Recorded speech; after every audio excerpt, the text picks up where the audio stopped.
Hello students, आप सभी का स्वागत है मेरे यूट्यूब चैनल पर। आज हम क्लास +1 का जो हमने सेकंड चैप्टर उसका सोल्यूशन कर रहे हैं एक्सरसाइज का, एनसीईआरटी एक्सरसाइज का। तो हमने इससे पहले वाली वीडियो में 2.13 जो प्रॉब्लम हमने वहां तक सोल्व कर लिया था। आज हम 2.14 से आगे स्टार्ट करेंगे, अपनी प्रॉब्लम को सोल्व करेंगे उनको आगे।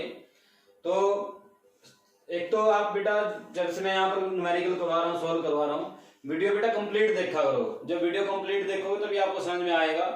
तो आप कंप्लीट वीडियो नहीं देखते हो, मैं ये नहीं कहता कि जब भी आपको टाइम लगे कंप्लीट वीडियो देखिए, ठीक है ना। मैं कोई आपके ऊपर बाउंडेशन नहीं डाला, किसी टाइम देखनी जरूरी है, बट जब भी आपके पास टाइम हो तो आप कंप्लीट वीडियो जरूर देखें। और कंप्लीट वीडियो देखने से आपके कंसेप्ट क्लियर होंगे बेटा, ठीक है ना। क्योंकि इतना आसान काम नहीं है जितना आपको लग रहा है, ठीक है ना। ये तो अभी फर्स्ट यूनिट स्टार्ट किया हमने, आपको लग रहा है थोड़ा सा भी इजी है, बट इतना भी इजी नहीं है कि यार बिना करे हो जाएगा, ठीक है ना। करना पड़ेगा आपको। और एक बात मैंने आपको कल बोल दी थी कि बेटा सब्सक्राइबर दीजिए, कोशिश करें सब्सक्राइबर इंक्रीज हो जाए अपने, आप भी कोशिश करें। आप देखिए कैसे किस लेवल पे कोशिश कर सकते हो, मैं अपने लेवल पे करूं, आप अपने लेवल पे करें। तो सब्सक्राइबर अपने बढ़ने चाहिए, तभी मजा आता है पढ़ाने में, ठीक है ना। आपको भी अच्छा लगेगा, मेरे को भी अच्छा लगेगा। तो स्टार्ट करते हैं बेटा अपनी 2.14 जो प्रॉब्लम है। ये आपके पास चार दिए बेटा, ए बी सी डी, चार एक तरह से चार पॉइंट दिए हुए हैं। यहाँ पर ए डिस्टेंस है, बी स्पीड ऑफ पार्टिकल और टी टाइम पीरियड है इस पूरे जितने भी यहाँ पर, और वाई भी डिस्टेंस है, वाई का यहाँ पर वो भी डिस्टेंस है, ठीक है। आपको क्या पूछा गया इनमें से, कहते हैं इन चारों में से किसका फॉर्मूला गलत है, किसका डायमेंशन फॉर्मूला गलत है, यानी कि ये इसके इक्वल है, ये किस केस में गलत है। देखो इसके इक्वल हो सकता है, ये भी हो सकता है। हम क्या चेक करते हैं, आपको याद होगा, हमें दोनों साइड के डायमेंशन चेक करने बेटा। जब दोनों साइड के डायमेंशन सेम आ जाएंगे तो उस केस में क्या लिख देंगे, फॉर्मूला ठीक है। तो देखिए बेटा इस केस में इधर क्या है y, इधर क्या है a, ये भी डिस्टेंस ये भी डिस्टेंस, ठीक है। इस केस में देखिए y, ये डिस्टेंस ये भी डिस्टेंस, ये भी ठीक है। इस केस में देखिए y और ये किसके इक्वल है बेटा, at, a यहाँ पर डिस्टेंस है, t यहाँ पर टाइम है। तो इसका मीनिंग क्या, ये गलत हो गया, एक हमने पहचान लिया ऐसे ही, एक तो क्या होगा गलत हो गया। अब आ जाइए इस पे, ये y डिस्टेंस है, a भी डिस्टेंस है, यहाँ तक ठीक है। बट वो तो गलत हमें देख लिया हमने, वो तो गलत है बेटा, उसको छोड़ दो, बाहर निकाल दो गेम से। अब इन तीन को दोबारा देखिए, इनके साथ साइन भी लगा हुआ बेटा, साइन साथ में क्या लगा हुआ है, साइन। इसके डायमेंशन भी चेक करने हैं, क्या करने हैं, इसके डायमेंशन चेक करने। देखिए कैसे डायमेंशन चेक होंगे इसके। साइन थीटा क्या होता है, एंगल है बेटा, साइन थीटा के एक एंगल है जिसका डायमेंशन क्या होता है, कोई डायमेंशन नहीं होता, डायमेंशनलेस क्वांटिटी एंगल। क्योंकि क्या होता है, थीटा का फॉर्मूला क्या होता है, याद कीजिए, arc upon length, arc upon radius बोलते हो आप, आर्क अपॉन रेडियस। तो आर्क भी लेंथ होता है, रेडियस भी लेंथ होता है, तो लेंथ से लेंथ कट जाती है। तो थीटा का कोई भी यूनिट ना कोई भी डायमेंशन नहीं होता, यूनिट तो होता है उसका, रेडियन बोलते हैं हम, ठीक है ना। तो यहाँ पर हमारे पास थीटा का कोई भी डायमेंशन नहीं होगा। तो इस केस में हमें क्या करना है, थीटा के डायमेंशन चेक करने बेटा। इसको चेक करना है 2 पाई टी अपॉन टी को, कि ये कोई एंगल कोई वैल्यू तो नहीं आती। देखिए अब फर्स्ट को उठाते हैं, y equal to a sine 2 pi t upon t. इसको चेक कीजिए, इसका डायमेंशन क्या आता है, इसका कोई डायमेंशन नहीं आना चाहिए। अगर इसका कोई डायमेंशन आता है इसका क्या, ये गलत है, क्योंकि हमें पता है साइन थीटा का कोई डायमेंशन नहीं होता। तो हम क्या करेंगे यहाँ पर 2 पाई टी अपॉन टी, 2 पाई का कांस्टेंट हट गया, टी क्या टाइम, टी भी क्या टाइम, तो इसका टाइम से टाइम भी कट के क्या आ गया 1, और 1 क्या एक तरह से यहाँ पर डायमेंशनलेस है। इसका मतलब फॉर्मूला आपका ठीक है, एक है यहाँ पर, ठीक है, इसका कोई डायमेंशन नहीं। तो जब इसका कोई डायमेंशन इसको हटा देंगे तो y किसके इक्वल आ जाएगा, एक इक्वल आ जाएगा, ये मीनिंग है यहाँ पर। अब बात करते हैं b की। तो b में क्या है, y equal to a sine v t है बेटा। अब साइन वी टी का डायमेंशनलेस आना चाहिए। तो v क्या होता है, वेलोसिटी, और वेलोसिटी का फॉर्मूला होता है बेटा L1 t माइनस T1, और साथ में क्या है t टाइम, उसका क्या है T1 आ गया। तो ये क्या आ गया बेटा, L1 t माइनस 1 होता है, सॉरी L1 t माइनस 1 होता है ना, तो ये -1 ये प्लस का तो t की पावर 0, बट L1 बच गया, ये डायमेंशन लेस नहीं आया। इसका मीनिंग क्या है, ये भी गलत है, ठीक है ना, ये भी क्या है, गलत है। इस पे आ जाइए। अब देखो ये क्या है, साइन 2 पाई अपॉन में t था, ये भी क्या 2 पाई अपॉन में t है, डायमेंशन लेस आएगा। ये भी क्या 2 पाई अपॉन में t है, ये भी डायमेंशन लेस आएगा। और जब डायमेंशन लेस को डायमेंशन लेस में ऐड करेंगे तब भी डायमेंशन लेस रहेगा। तो इसका मीनिंग y किसके इक्वल आ गया, एक इक्वल आ गया। तो ये भी क्या है, ठीक है, a और d ठीक है, b और c गलत है बेटा यहाँ पर। तो हमें ऐसे चेक करना है, कई बार आ जाता है 1 मार्क्स में फॉर्मूला चेक करो ठीक है या गलत है, ठीक है ना, दोनों साइड का डायमेंशन चेक करते हैं ऐसे इन केस में। उसके बाद नेक्स्ट प्रॉब्लम करते हैं, प्रॉब्लम नंबर 2.15। आपके पास बेटा बुक होगी, आप बुक से स्टेटमेंट देखते रहिए, मैं उनके आंसर करवा रहा हूँ ठीक है ना, क्योंकि इस चैप्टर में क्या है स्टेटमेंट इतनी ज्यादा बड़ी है, इतने बड़े तो कोई आंसर भी नहीं उनके, ठीक है ना। यहाँ पर अगर मैं स्टेटमेंट लिखने लग जाऊँ तो 10 से 15 मिनट लग जाती है बेटा लिखने में उसको, ठीक है ना, सारी स्टेटमेंट मिला के इतना टाइम खराब हो जाएगा अपना, तो इसलिए मैं उसकी स्टेटमेंट में यहाँ पर नहीं लिख रहा हूँ। मार्केट ओपन है बेटा, आप बुक को परचेज कर सकते हो, अगर आप एनसीईआरटी खरीदना चाहते हो तो आप एनसीईआरटी खरीद सकते हो, ठीक है।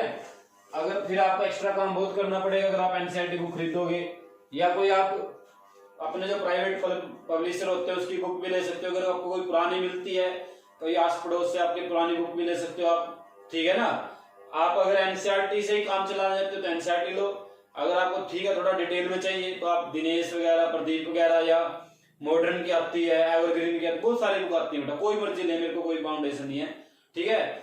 बट अगर बिल्कुल अच्छी बुक चाहिए, बिल्कुल अच्छी, ठीक है ना, उसमें अगर हम बात करेंगे तो आपके लेवल की दिनेश भी ठीक है और प्रदीप भी ठीक है, ठीक है ना। प्रदीप थोड़ा सा हाई लेवल की है, उसके अंदर ज्यादा मटेरियल दिया हुआ, मोटी ज्यादा है।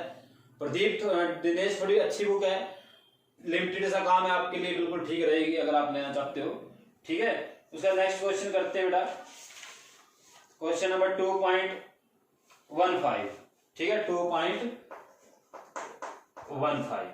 यहां पर एक फॉर्मूला दिया हुआ है m equal to m naught upon 1 minus v square, और उसका स्क्वायर रूट होगा शायद, यानी कि पावर 1/2 है, ये दिया हुआ है,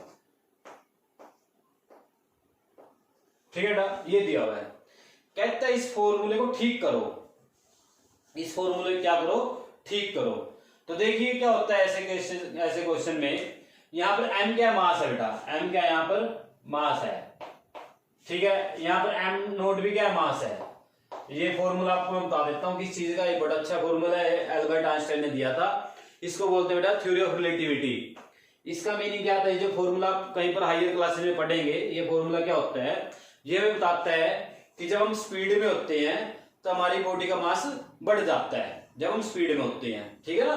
देखिए इनिशियल मास है, इसको अगर हम किसी नंबर से डिवाइड करेंगे, ठीक है ना, तो इसका मास क्या हो जाता है, इंक्रीज हो जाता है, ये नंबर हमेशा 1 से छोटा आने वाला है, ठीक है, इसलिए इसका मास क्या हो जाता है, इंक्रीज हो जाता है एक्चुअल मास से।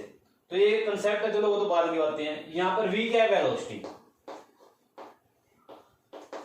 v क्या है, वेलोसिटी। अब देखिए इसको ठीक करना है, ठीक कैसे करना है इसको, इसने स्टेटमेंट में क्या बोल रहा है, कहता है यहाँ पर स्पीड ऑफ लाइट आएगा कहीं ना कहीं पर, स्पीड ऑफ लाइट c आएगा,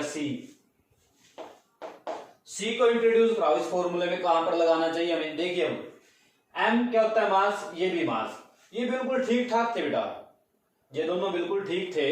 अगर ये नीचे से हम हटा दें क्योंकि डायमेंशन बराबर रह जाएंगे, ये भी मास और ये भी मास दोनों बराबर क्या हो जाएगा, डायमेंशन बराबर हो जाएगा, तो ये फॉर्मूला ठीक हो जाएगा। बट यहाँ पर क्या प्रॉब्लम हो रही है, उसके बाद नीचे वाला फॉर्मूला देखिए 1 माइनस वी स्क्वेयर, क्या ये पॉसिबल है, ये पॉसिबल नहीं है बेटा, ये पॉसिबल नहीं है, क्योंकि 1 क्या यहाँ पर कांस्टेंट है और वी स्क्वायर क्या यहाँ पर वेलोसिटी है, उसका स्क्वायर है। तो 1 में से हम वेलोसिटी कैसे माइनस कर सकते हैं भाई, ये तो गलत हो जाएगा क्वेश्चन हमारा। तो इसका मीनिंग क्या हुआ, या तो ये भी 1 होगा या ये भी वेलोसिटी होगी।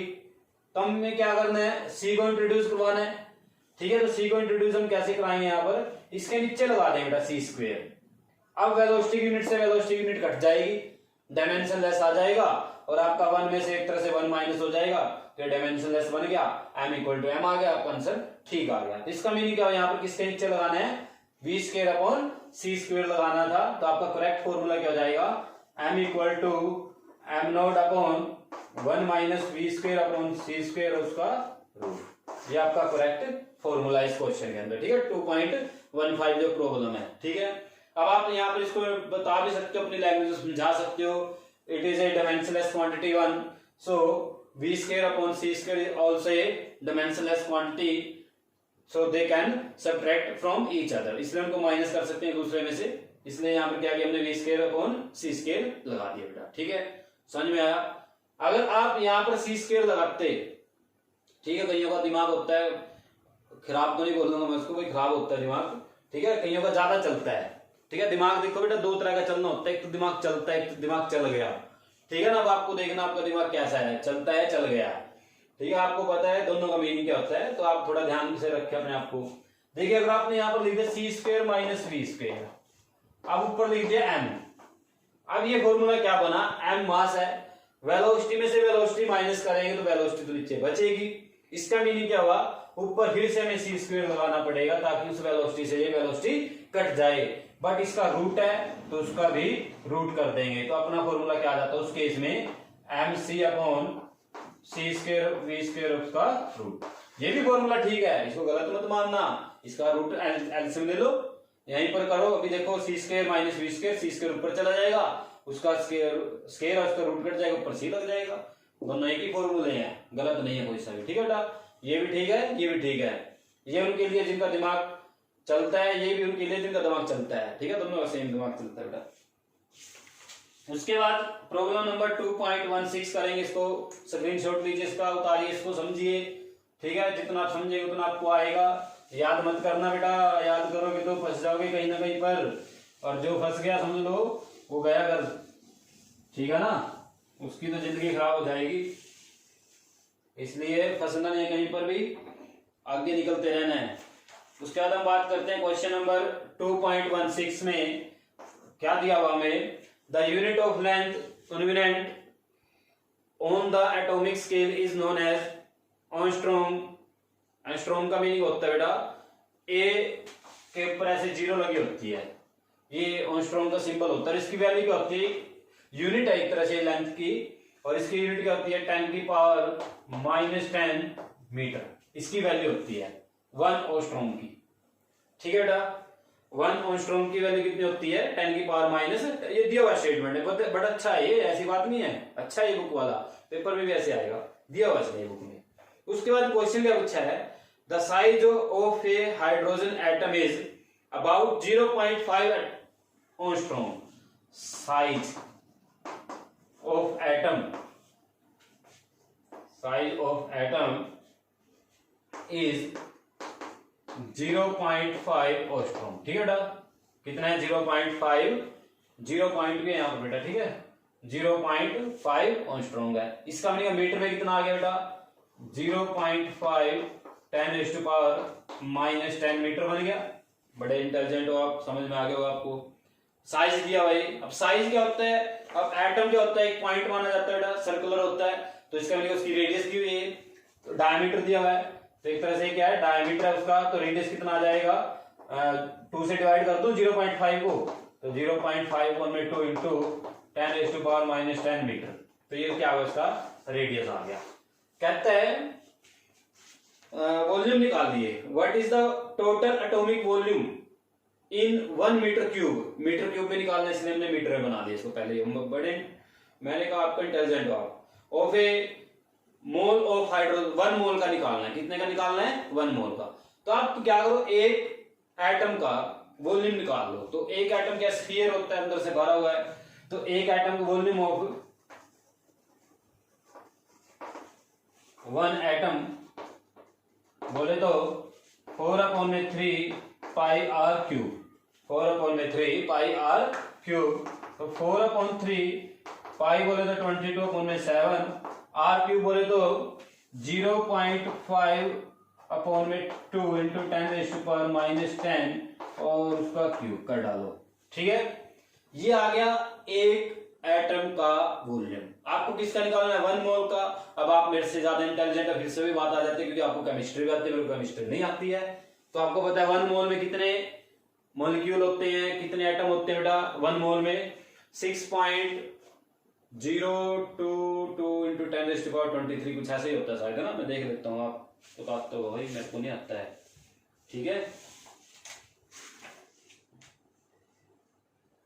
हाँ यही है बेटा 6.023 इंटू 10⁻23, तो इन 1 मोल कितना आ जाएगा, वॉल्यूम ऑफ 1 मोल हाइड्रोजन कितना बनेगा बेटा, इसको सेम एज इट इज 4/3 22/7 0.5 को हम बार बार 0.5 भी लिखेंगे, 1.25 लिख देंगे इंटू 10⁻⁻10 और उसका पावर 3 और साथ में 6.023 इंटू 10⁻23। ठीक है, तो ये 10 की पावर 30 बनेगा, माइनस में वो 23 है, तो क्या करेंगे आप, कितना लिख देंगे, आप -7 बच जाएगा। इनका दोनों पॉइंट हटा देना, उन 0 से वो 7 बचेगा, माइनस में ये भी ऊपर जाके माइनस हो जाएगी। इनको सोल्व कर देना बेटा, आपका आंसर आ जाएगा। ठीक है ना, आसानी से सोल्व हो जाए, कोई बड़ी बात नहीं है। मैथमेटिक्स नहीं कर रहे हैं, फिजिक्स कर रहे हैं। आप आसानी से इनको सोल्व कर सकते हो, कैलकुलेटर का यूज भी कर सकते हो। ठीक है ना, उसके बाद नेक्स्ट क्वेश्चन करते हैं। क्वेश्चन हो गया बेटा, आसान था ये तो। ठीक है ना, उसके बाद 2.17 प्रॉब्लम नंबर 2.17, उसमें क्या दिया हुआ आपको, कहते हैं 1 mole of an ideal gas at standard temperature and pressure occupy 22.4 litre molar mass. कितना दिया उसका मोलर मास दिया हुआ है, उसको हम यहां पर करते हैं 2.17। जो प्रॉब्लम देखते हैं यहां पर आ जाती है कहीं, मोलर वॉल्यूम दिया बेटा, मोलर वॉल्यूम कितना दिया हुआ है, 22.7 लीटर, 22.4 लीटर, 22.4 लीटर ये दिया हुआ है। कहता है what is the ratio of molar mass, इस मोलर मास की, मोलर वॉल्यूम की टू द एटॉमिक वॉल्यूम। किससे निकाले, to the atomic volume. Atomic volume देखो अभी हमने निकाला ही रहा। ठीक है, बट यहाँ पर रेडियस डिफरेंट है, यहाँ पर रेडियस डिफरेंट हो जाएगी। देखते हैं क्या दिया उसने, radius of a 1 mole hydrogen taking the size of hydrogen molecule to about 1 angstrom. ये हमसे गेम खेल गया भाई, ये क्या कर गया, यहाँ पर साइज 1 बोल गया, यहाँ पर 0.5 बोल रहा था, अब यहाँ पर 1 हो गया। तो इसका यहाँ पर जब 1 करेंगे तो अब रेडियस 0.5 हो जाएगी। समझ रहे हो बात मेरी, यहाँ पर मैं क्या कर रहा हूँ, तो ये 0.5 हो जाएगा रेडियस इसका, और यहाँ पे क्या 0.5/2 है। किसका भी ये 2 जो नीचे लगाया 3 बार, ये ऊपर लगा देना है बेटा। ठीक है ना, ये नीचे 2 नहीं आएगा, 2 हटा देना इसका। तो सेम कंसेप्ट रहेगा यही, बस क्या डिफरेंस होगा अपने आंसर में, यहाँ पर ये जो 0.125 आया है, ये सिर्फ कितना आ जाएगा, ये आ जाएगा बेटा 0.5। कितना आ जाएगा 0.5। इसको सोल्व करके, और ये क्या आएगा, एटॉमिक वॉल्यूम आएगा। इसका एटॉमिक वॉल्यूम हम सोल्व करके लिख देते हैं, कितना आता है देख लेते हैं बेटा। चीटिंग तो हमें शुरू से आते करनी, ठीक है ना। तो इसका एटॉमिक वॉल्यूम आता है सोल्व करके 3.1454 इंटू 10⁻⁻7। इसको सोल्व करके ये भाई एक तरह से अब दूसरा इसी का पार्ट है, ये 2.7 है। एटॉमिक वॉल्यूम निकाल रहा हूं यहाँ पर। बेस्ट कंडीशन क्या हो गई, ये एटॉमिक साइज 1 हो गया। ठीक है, जब ये 1 हुआ तो रेडियस कितना आ गया इसका 0.5, डायमीटर यहाँ पर 1 हो जाएगा, तो रेडियस कितना हो जाएगा 0.5। और इसको जब इसने सोल्व किया तो 3.154 इंटू 10⁻⁻7 मीटर क्यूब आ गया।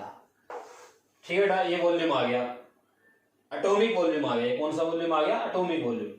मोलर वॉल्यूम ये दिया हुआ है, ये लीटर में, इसको मीटर क्यूब बना लेते हैं बेटा। ठीक है, तो 1 लीटर में कितने मीटर होते हैं आपको याद होगा, 1 लीटर में कितने मीटर होते हैं, याद है या नहीं याद है? 1 मीटर में कितने लीटर होते हैं, तो 1 मीटर में होता है 10⁻³ मीटर क्यूब। कितना होता है 10⁻³ मीटर क्यूब। ठीक है, इसको लिख लेंगे हम साथ में। तो आपका मोलर वॉल्यूम कितना आया, मोलर वॉल्यूम आ गया बेटा यहाँ पर 22.4 इंटू 10⁻⁻³ मीटर क्यूब। ठीक है बेटा, एटॉमिक वॉल्यूम कितना आया ये, तो दोनों की रेशियो कर दो। एटॉमिक वॉल्यूम तो कितना आया वो 3.154 into 10⁻⁻7 metre cube. Metre cube से मीटर क्यूब उठाओ पहले दो, 10⁻³ से 10⁻³ उठा देना, इसको सोल्व कर देना और आपकी रेशियो आ जाएगी। ठीक है, 7.1 इंटू 10⁻⁴ ये आपकी रेशियो आ जाएगी, जो क्या बहुत बड़ी रेशियो बेटा।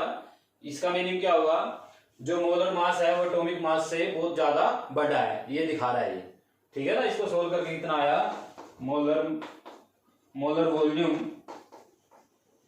अपॉन एटॉमिक वॉल्यूम कितना है यहाँ पर 7.1 इंटू 10⁴। तो जब ये एटॉमिक वॉल्यूम उधर चला जाएगा तो इसका मीनिंग क्या, मोलर जो वॉल्यूम है वो एटॉमिक वॉल्यूम का 7.1 इंटू 10⁴ टाइम्स है। ठीक है ना, आया समझ में। तो इतना ज्यादा होता है मोलर वॉल्यूम किससे, एटॉमिक वॉल्यूम से। याद रखने बातों को, पूछा है स्टेटमेंट में ये बहुत ज्यादा आएगा, दिखाओ करके दिखा देंगे ज्यादा आएगा। तो एक तरह से कैलकुलेशन ज्यादा होती है क्वेश्चन में, है तो आसान बेटा। ठीक है ना, आया समझ में। इतना आसान चैप्टर भी नहीं जितना ये है, जितना हमने इसको देखा है। जब इसको रीड कर रहे थे चैप्टर को, हम इसके पार्ट्स कर रहे थे, हमें लग रहा था बहुत आसान चैप्टर है, पर इसके जब क्वेश्चन आंसर करें थोड़े अच्छे क्वेश्चन आंसर आ रहे हैं बेटा। अब इससे अगले वाला क्वेश्चन आंसर, इसका जो प्रॉब्लम है, कौन सी प्रॉब्लम है इसके बाद, 2.18। ठीक है, ये इससे अच्छी प्रॉब्लम है, इसको देखिए सोल्व करते हैं। यहाँ पर 2.18 को एक थ्योरेटिकल पार्ट है,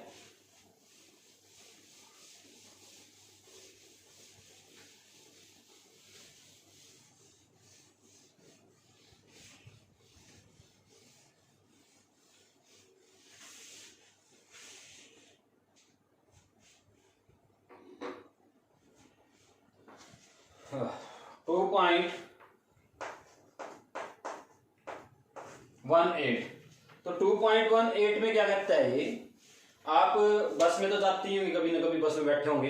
ठीक है, अगर नहीं बैठे तो बैठ जाना बेटा कभी ना कभी, क्योंकि आप जो है छोटी मोटी चीजों में नहीं बैठते, मेरे को पता है। ठीक है, तो कभी वही उन पे दया करना, बस में बैठना। तो जब बस में बैठते हो आप और उसकी विंडो से सड़क पर देखते हो जो अपने जो प्लांट्स ट्री लगे होते हैं, उन ट्री को देखते हो, तो बस चल रही है तो ट्री के होते हैं पीछे जाते रहते हैं बेटा, ऐसे उनकी पोजीशन क्या होती रहती है, चेंज होती रहती है। बट आप उसी विंडो से सन को देख रहे हो और आपकी बस चल रही है, सन की पोजीशन तो चेंज नहीं हो रही, प्लांट तो नीचे से जाते जा रहे हैं, सन नहीं जा रहा है बेटा। ऐसा क्यों है, देखिए ऐसा क्यों होता है, क्योंकि सन का जो साइज है बहुत बड़ा है। ठीक है ना, वो तो दूर से भी इतना छोटा दिखता है बेटा, इतना बड़ा साइज है उसका, आप सोच सकते हो वो करोड़ों किलोमीटर दूर हमसे। और जो आपका प्लांट ट्री है वो इतना सा है, पतला है बिल्कुल, और उसकी जो थिकनेस इतनी है। तो जब हम इसको दूर से देखते हैं ऐसे, ठीक है, तो यहां पर जो एंगल बनता है थीटा हमारी आई के ऊपर, ये बिल्कुल स्मॉल बनता है। ये एंगल क्या होता है, बिल्कुल स्मॉल होता है बेटा। तो जब आप आगे ऐसे मूव करते हो, जब यहां से आप आगे की तरफ मूव करोगे, आगे जा रहे हो, तो ये जो रेस्ट पे है, आप इसको जब यहां से नोट करते हो तो ये एंगल देखते हो, इस एंगल में कोई फर्क नहीं आता, सेम रहेगा यहां से भी एंगल ये। ठीक है बेटा, तो इसका मीनिंग क्या हुआ, हम चल रहे हैं, वो क्या एक तरह से हमारे लिए रेस्ट पे है। ठीक है, उसकी पोजीशन चेंज नहीं होने वाली है बेटा, क्योंकि वो इतना बड़ा है, जब आप ऊपर जाओगे तो उसको उधर वाला पार्ट दिखाई देना शुरू हो जाता है आपको। तो हम ऐसे उसकी पोजीशन चेंज नहीं होती है। ऑब्जेक्ट में क्या होता है, जैसे ऑब्जेक्ट तो ये देखिए, अब आप यहां पर हो, आपने इसका एंगल बनाया ये, ठीक है, आप ऊपर चले जाओगे तो इसका एंगल आपके लिए देखिए चेंज हो गया, दिख रहा है, चेंज हो गया। यहां पर इतना था और यहां पर क्या हो जाता है, थोड़ा हो जाता है। तो ऐसे जब आप चेंज हो, एंगल चेंज हो जाता है, तो हमें क्या लगता है कि ऑब्जेक्ट मूव कर रहा है, एक प्लेस से दूसरे प्लेस पर जा रहा है। इस केस में आपका एंगल चेंज नहीं होगा, क्योंकि इतना बड़ा है, दूर आपसे ये एंगल हमेशा स्मॉल रहने वाला, छोटा सा। तो ये क्या होता है, इसलिए आपको सन या मून आपको चलते हुए दिखाई नहीं देते, आपके साथ साथ रहते हैं, वो पीछे जाते हुए दिखाई नहीं देंगे, जैसे प्लांट दिख रहे हैं। ठीक है, ये कंसेप्ट है, एक छोटा सा, कोई बड़ी बात नहीं आपके लिए। उसके बाद प्रॉब्लम नंबर 2.19, ये आया क्वेश्चन, जो बढ़िया क्वेश्चन है। ये इतना आसान नहीं है भाई, जिसको समझोगे इसको अगर आप, तो आपको आएगा। ठीक है, अदरवाइज नहीं आएगा। ठीक है, अदरवाइज क्या होगा, नहीं आएगा। ठीक है, तो देखिए क्या स्टेटमेंट है, स्टेटमेंट इतनी अच्छी है, लेंथी है, इसको अगर एक बार पढ़े तो कई बार तो नींद आएगी आपको बीच में, पढ़ते पढ़ते पता नहीं क्या कर रहे हैं हम यहाँ पर पढ़ते हुए इसको। स्टेटमेंट इतनी बड़ी है इसकी, तो देखिए मैं रीड करता हूं। The principle of parallel x in section 2.3.1, ये कोई एनसीईआरटी का 2.3.1 जो आर्टिकल था वो पैरेलल एक्स के ऊपर था। Used in determination of distance of various distant star. जो पैरेलल एक्स होता है उसका यूज हम क्या करते हैं, स्टार की डिस्टेंस निकालने में करते हैं। बात हमें पता है, ठीक है। इसने पहली बात में कुछ ज्यादा बड़ी बात नहीं बोली है। द बेस लाइन, अब आपको याद होगा हमने बेस लाइन ऐसे नीचे बनाया था, ये बेस था और पैरेलल एंगल ऐसे ऊपर बनता था, ये थीटा, ये क्या होता था इसका, इस फाई का डबल होता था। याद होगा ना आपको, ऐसा कुछ कंडीशन थी। अगर आप इसका हाफ करना चाहते हो तो आपको ये डिस्टेंस हाफ करनी पड़ेगी। ऐसे मैं भी सिखा देता हूं आपको, ये कोई बड़ी बात नहीं अपने लिए। उसके बाद the base line A B is line joining the earth two location 6 months after apart in its orbit around the sun. कहता है सन के अराउंड अर्थ चल रही है, ठीक है। तो बेस लाइन आपने क्या लेनी है, बेस लाइन ये ए बी एक तरह से है, ये बेस लाइन, ये आपने क्या मानना है, मान लेते देखिए सन है, ये क्या है, सन है बेटा, ठीक है। और अर्थ क्या कर रही है, इसके अराउंड ऐसे चक्कर लगा रही है।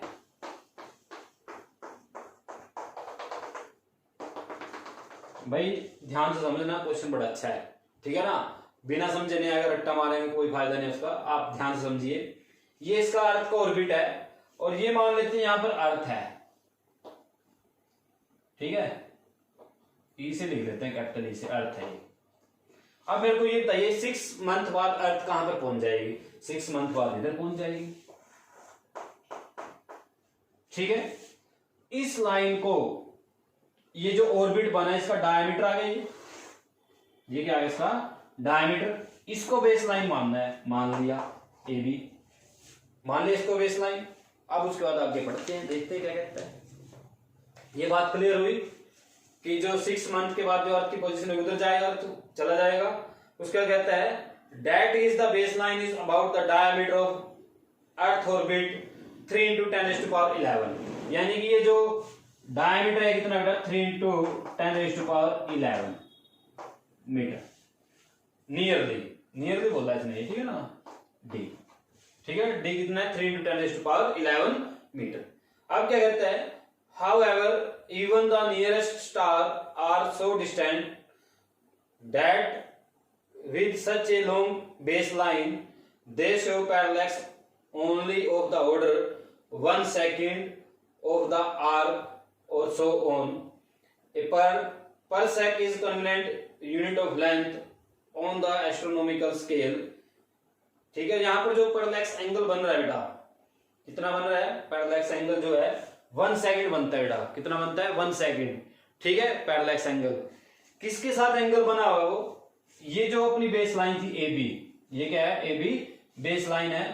और इसका जो यहां पर अपना स्टार है, मान लेते हैं ये स्टार लिख लेते हैं इसका पूरा नाम, क्योंकि एस से सन भी और एस से स्टार भी है।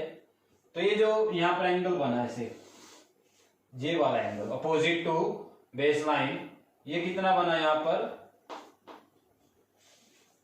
1 सेकंड, ठीक है बेटा, कितना बना, 1 सेकंड। तो जब आप इसको उधर से मिलाते हो तो ये भी कितना बनेगा, 1 सेकंड, 1 डिग्री लिख दिया बेटा, 1 सेकंड, ठीक है।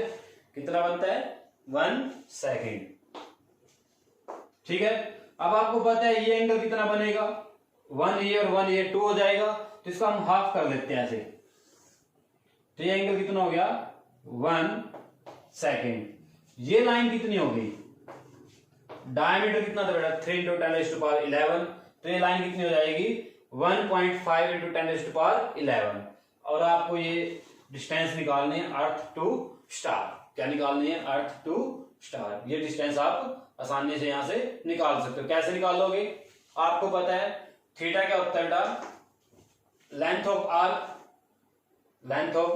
Arc upon length of arc बेटा, ये ऊपर वाला ये आएगा, ये होती है ना आर्क, तो आर्क तो ये होती है।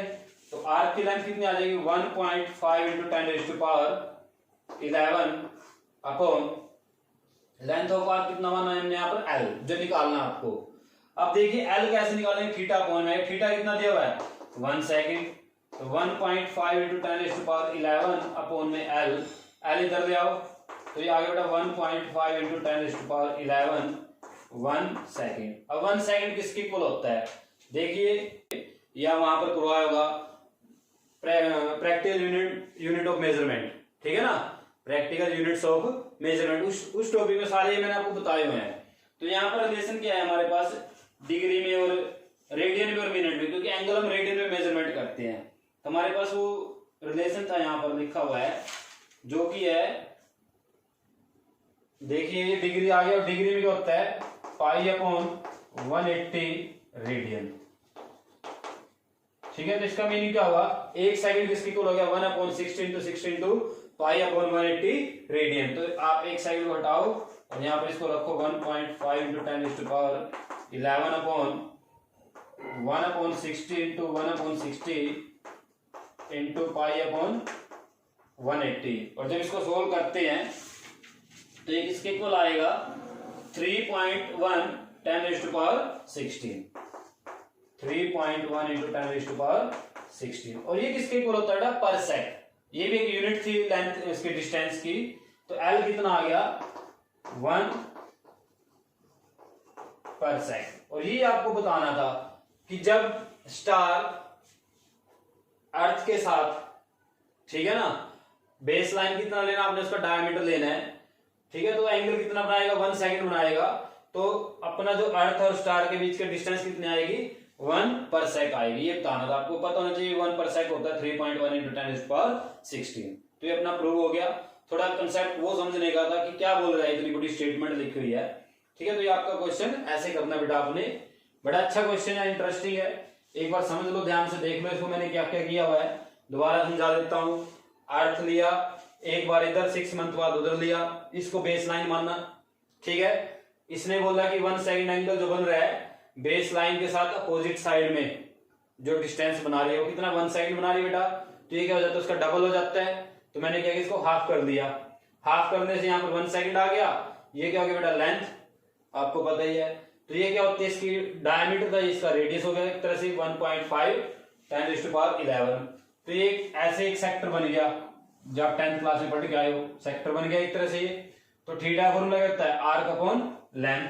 तो आर्क मैंने ये लिया और लेंथ एल माना, इस एल को निकालना था। 1 सेकंड दिया होता, 1 सेकंड को डिग्री में बदला, तो यहाँ से 1 सेकंड को डिग्री में कैसे बदलना है, रेडियन में कैसे बदलना, sorry, 1/60 into 60 into pi upon 180 radian. इसको जब हम सोल्व करेंगे तो कितना आ जाएगा, 1 पर सेक आ जाएगा बेटा, जो किसके इक्वल है 3.1 10⁻16।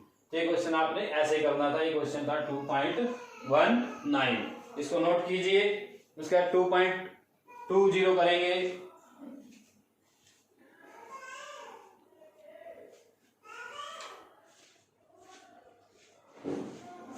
लो बेटा, आज का हमारा लास्ट क्वेश्चन होगा 2.20।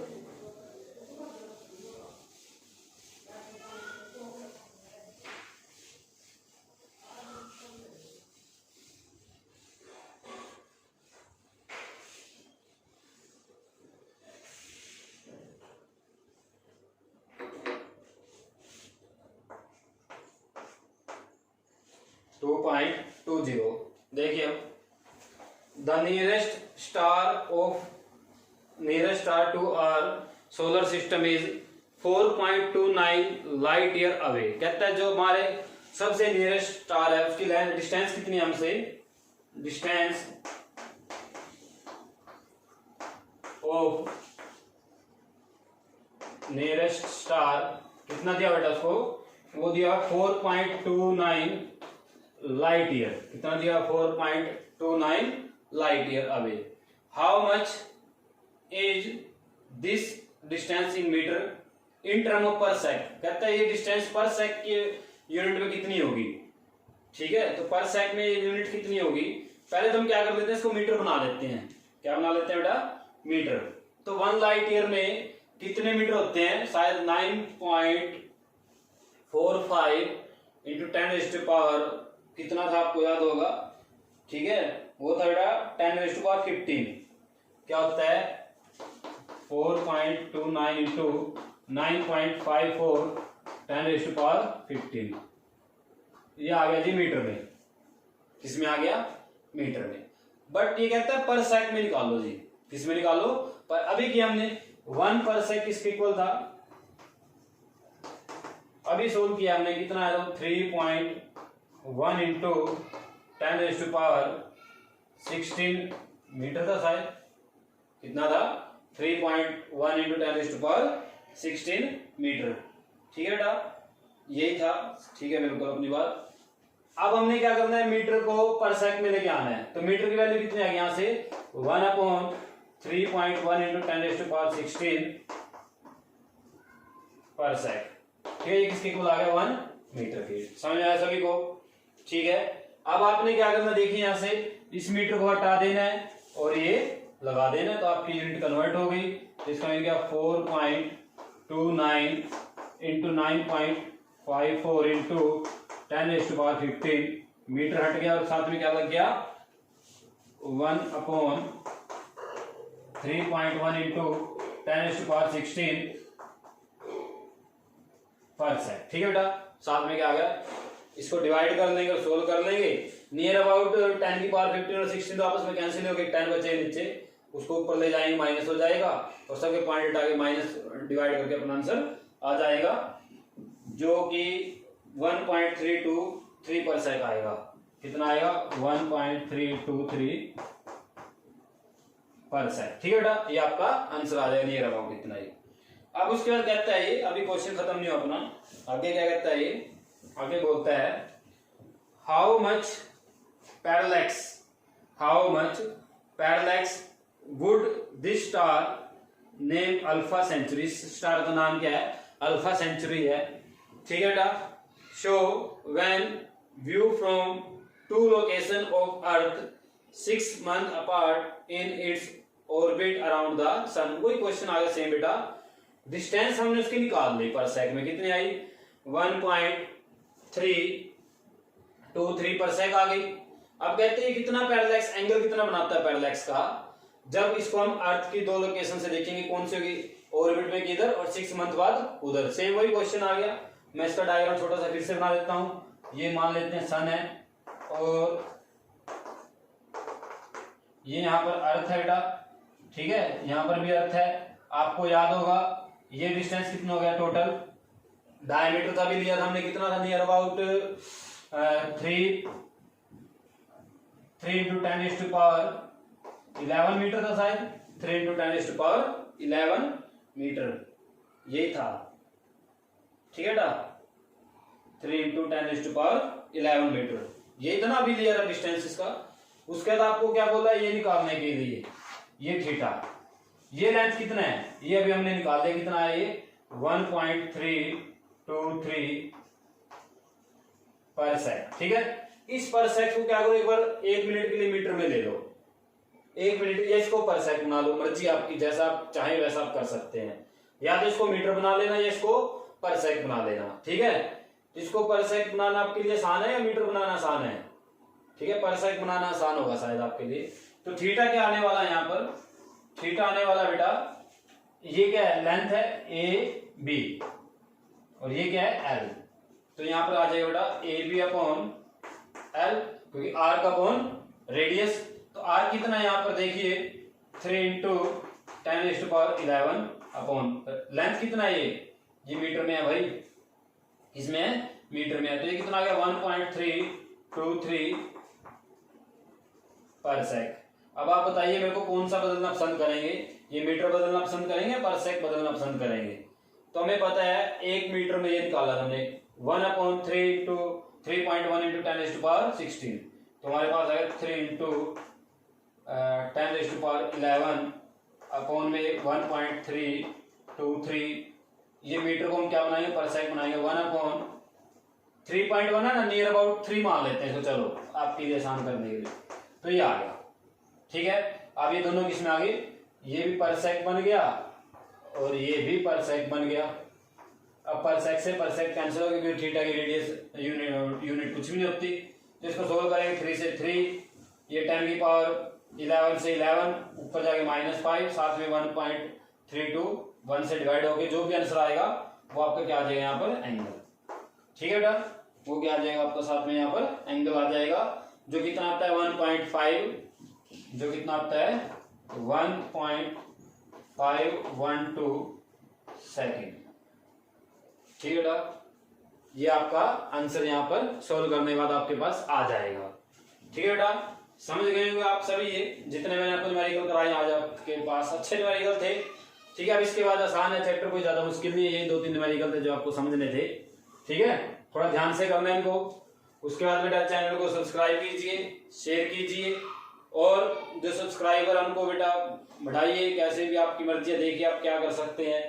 सब्सक्राइबर अपने इंक्रीज कीजिए, ठीक है ना, एक्सटेंड करने हमें 1000 कीजिए कम से कम, जल्दी से जल्दी। ठीक है, कुछ मेहनत आप करें, कुछ मैं करूंगा, ताकि दोनों को फायदा हो जाए। ठीक है बेटा, मिलते हैं अपनी नेक्स्ट वीडियो में। ओके बेटा।